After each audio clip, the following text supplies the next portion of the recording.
जम्मू कश्मीर में विधानसभा चुनाव के पहले चरण का मतदान है और एबीपी न्यूज़ इस समय डोडा में है। हमारे साथ डोडा से पूर्व विधायक और मंत्री मुजीब सोहरावर्दी साहब हैं। सोहरावर्दी साहब, आप यहाँ पर कंटेस्ट कर रहे हैं। नजीब सोहरावर्दी साहब, आप यहाँ पर कंटेस्ट कर रहे हैं। कितना आसान या कितना मुश्किल है 370 के बाद ये चुनाव? अजीब सा लगता है 370 के बाद ये चुनाव है, लेकिन उसके लिए हमारी जदोजहद जारी रहेगी और ये चुनाव हमने उसको पहले कदम के तौर पर इस्तेमाल किया है। जमहूरी तरीके जराये जो भी हमको अवेलेबल होंगे उसके लिए जदोजहद करते रहेंगे।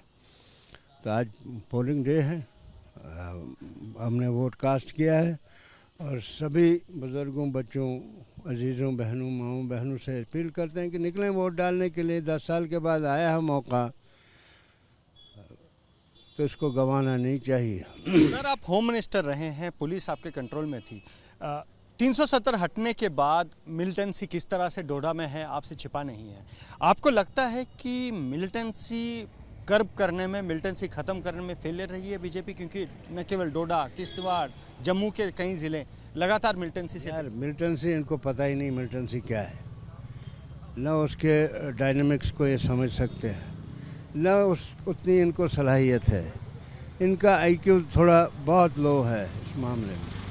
ये किस क्षेत्र में, किस शोबे में ये कामयाब रहे हैं? माँ सिवाय नफ़रत फैलाने में और कोई काम इनको आता नहीं है। प्रोपेगेंडे में एक्सपर्ट हैं, आईटी चलाने में एक्सपर्ट हैं, नफ़रत और झूठ खबरें फैलाने में एक्सपर्ट हैं, और किसी चीज़ में एक्सपर्ट नहीं हैं ये। तो सर, एक सवाल यहाँ भी ये भी आता है, आपके पुराने साथी हैं इंजीनियर रशीद, वो ये कह रहे हैं कि इस बार जम्मू कश्मीर की पॉलिटिक्स में वो किंग मेकर हैं और वो जिसके साथ जाएंगे सरकार उसकी बनेगी और साथ में उनके दरवाजे किसी के लिए बंद नहीं है।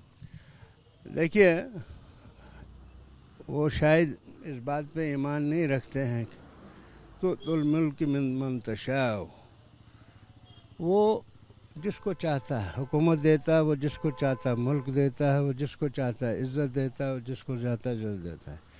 न इंजीनियर रशीद के हाथ में है, न हमारे हाथ में है। हमारे हाथ में सिर्फ कोशिश है और जदोजहद है। हम हर मुमकिन कोशिश कर रहे हैं, बाकी अल्लाह मालिक है। आप उनके दावों पे क्या कहेंगे सर? दावों के बारे में मैंने कहा, उसको शायद अल्लाह पर ईमान नहीं है। उसने जो कहा है कि ये हुकूमतें और मुल्क अल्लाह के इख्तियार में, वो जिसको चाहता देता है। लिहाजा वो ना इंजीनियर रशीद का काम है ना हमारा काम है। जो उसने हमको मुकल्लफ किया है सिर्फ इस बात पे कि आप कोशिश करते रहिए, खुलूस नीयत के साथ, नेक नीयती के साथ कोशिश करेंगे, मेहनत करेंगे, अल्लाह उसका फल देता है। अगर कल को सरकार बनाने के लिए ज़रूरत पड़ी तो क्या एनसी अवामी इत्तेहाद पार्टी का सपोर्ट लेगी? क्योंकि उन्होंने तो कह दिया मेरे लिए सब दरवाजे खुले हैं। नहीं, हमने भी किसी के लिए दरवाजे बंद नहीं रखे हैं। जो भी बीजेपी के लिए, जो भी हमारे आइडियोलॉजी के साथ होगा, जो वक्त पर हमारा साथ देगा, जो 2019 में जो हमारे साथ खिलवाड़ हुआ था उसके खिलाफ जदोजहद में जो भी हमारा साथ देगा हम उसको साथ चलाएंगे। तो बीजेपी भी अगर ऐसा करेगी तो? बीजेपी ने खुद किया, वो कर सकती है। ऐसा नहीं करेगी? हाँ, लोकल बीजेपी अगर करना चाहे, जैसे महाराष्ट्र में लोकल शिवसेना ने किया था, अगर ये करना चाहे चलाएंगे साथ उनको। तो एनसी को किस रूप में देखते हैं? आखिरी सवाल, इन चुनाव के बाद किस रूप में एनसी को देखते हैं? हिज़्ब इक़्तिदार के रूप में। ये थे सोहरावर्दी साहब जो ये कह रहे हैं कि नेशनल कॉन्फ्रेंस जो है वो जम्मू कश्मीर में सरकार बनाएगी और किंग मेकर पर उन्होंने एक टिप्पणी की और कहा कि किंग मेकर बनना या बनाना भगवान के हाथ में है। कैमरा पर्सन पवन चौधरी के साथ Ajay Bashlo, ABP News Doda. For exclusive and insightful videos, subscribe to our new channel ABP Live Premium.